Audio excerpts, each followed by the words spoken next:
Ya baik, selamat sore buat teman-teman. Kami dari kelompok 4 akan mempresentasikan materi yang diberikan kepada kami, yaitu dinamika relativistik.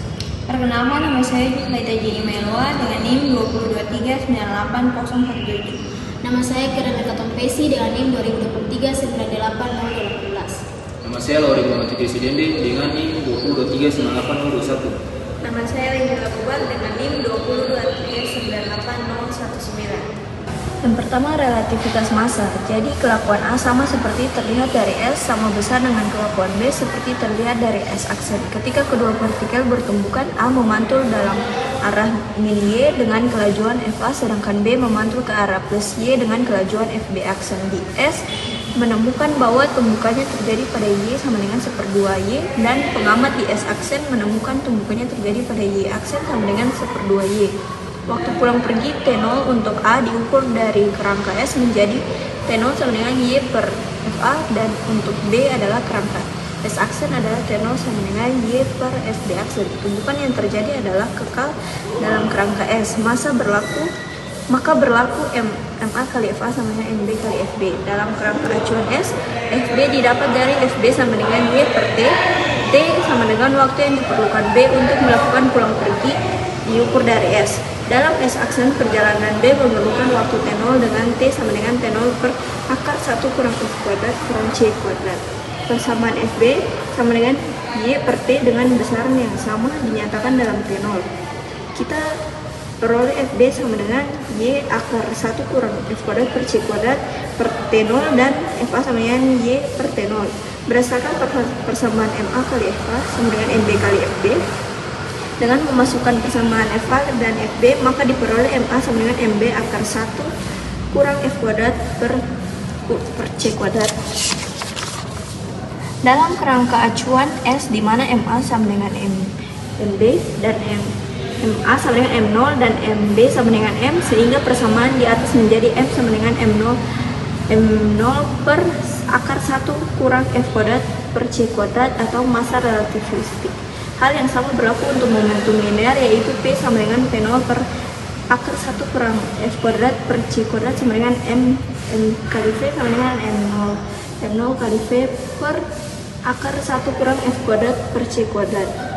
Momentum relativistik. Konservasi momentum linear menyatakan bahwa ketika dua objek saling bertumbukan, total momentum bernilai konstan. Menurut postulat Einstein 1, hukum-hukum fisika adalah sama pada semua kerangka acuan inersia. Momentum konservatif terhadap kerangka S sama dengan P sebelum sama dengan MV ditambah M dikali min V sama dengan 0. Jadi P setelah sama dengan 0. Momentum tidak konservatif terhadap S aksen sama dengan P aksen sebelum sama dengan min 2 dikali MV per 1 ditambah V kuadrat per C kuadrat. Jadi P aksen setelah sama dengan min 2 MV. Dengan menggunakan persamaan mekanika klasik, P sama dengan M kali U. Pengamat pada kerangka acuan S mendapatkan bahwa momentum sebelum dan setelah tumbukan adalah sama atau bersifat konservatif. Pada kerangka acuan S aksen, kecepatan masing-masing partikel berubah menjadi V aksen 1, V aksen 2, dan V aksen dengan menggunakan persamaan transformasi Laurent. V aksen X sama dengan Vx dikurang V per 1 dikurang Vxv per C kuadrat. Kecepatan masing-masing partikel pada kerangka acuan S aksen terhadap kerangka S terlihat sebagai berikut. Dengan menggunakan variabel-variabel tersebut, momen kerangka acuan S aksen bisa dihitung sebagai berikut. Ya, jadi selanjutnya kita masuk kepada energi kinetik relativistik. Konsep relativitas ini bukan cuma berlaku kepada beberapa persamaan fisika saja, tetapi juga kepada energi kinetik dan mekanik. Nah, ketika didefinisikan besaran fisika usaha yang dilakukan oleh gaya F pada sebuah objek bermassa M bisa dilihat seperti pada persamaan yang 4.7. Dengan asumsi bahwa gaya gerak terjadi sepanjang sumbu X, jika partikel bermassa M tersebut bergerak dengan kecepatan V, maka rumusnya itu bisa dirumuskan seperti rumus pada M4.8. Persamaan dimasukkan ke persamaan M4.7, kita dapat persamaannya itu seperti 4.9.